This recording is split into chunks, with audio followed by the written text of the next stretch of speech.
Hey, so this week's question is, how can I say that I think that something in the Bible is wrong? Well, that's a great question. I think that of myself all the time. Who am I to have these questions of the Bible? Well, here's the thing. I think a lot of people have questions about stuff they read in the Bible.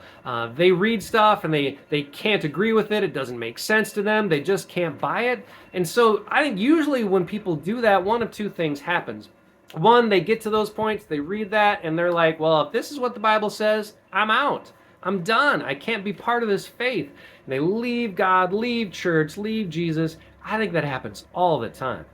And honestly, I think the other thing that happens is people get to those passages that don't make sense, they can't agree with, they can't understand, and they then just skip them, ignore them, move on from them, because we all know in the back of our head, hey, if you're a Jesus follower, you got to agree with everything the Bible says. So if you don't, well, let's just pretend it's not there.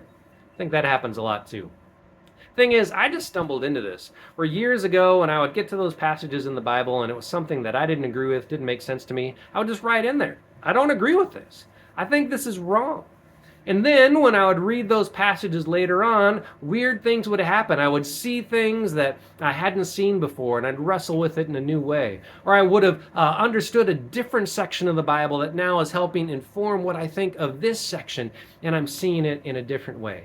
See, I think by being honest, by actually writing that in my Bible, it helped me to really see and struggle and question and wonder in a way that I wouldn't have if I had just ignored it completely or if I had just walked away from it because it didn't make sense to me.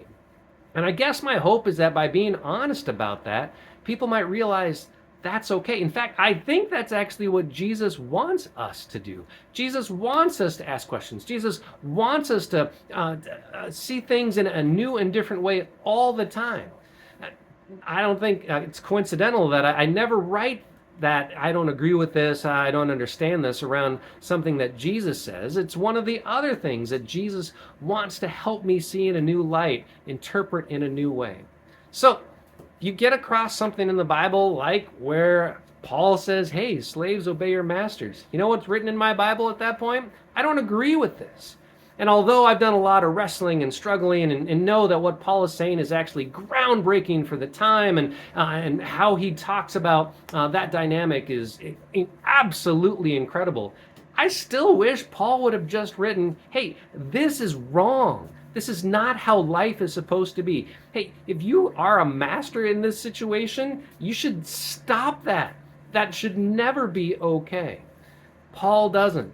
He says all kinds of other remarkable things. And so I love the struggle. I love the conversation. But I'm still going to keep that in my Bible. I'm still going to admit out loud here in front of all of you when Paul says that, you know what? I think he was kind of wrong. Wish he hadn't written that. So that's where I land on this, and maybe it'll inspire someone else to consider having the same challenges, the same questions, the same struggles, and end up in a really cool place, still in their faith because of it. If you happen to disagree with me on that, I'd love to have a conversation with you. It would be a ton of fun. I'm sure Paul can't wait to set me straight on all this when I see him someday in heaven. But until then, I'm going to keep being honest about those things that I get challenged by when I read them. Thanks for watching. We'll see you next time.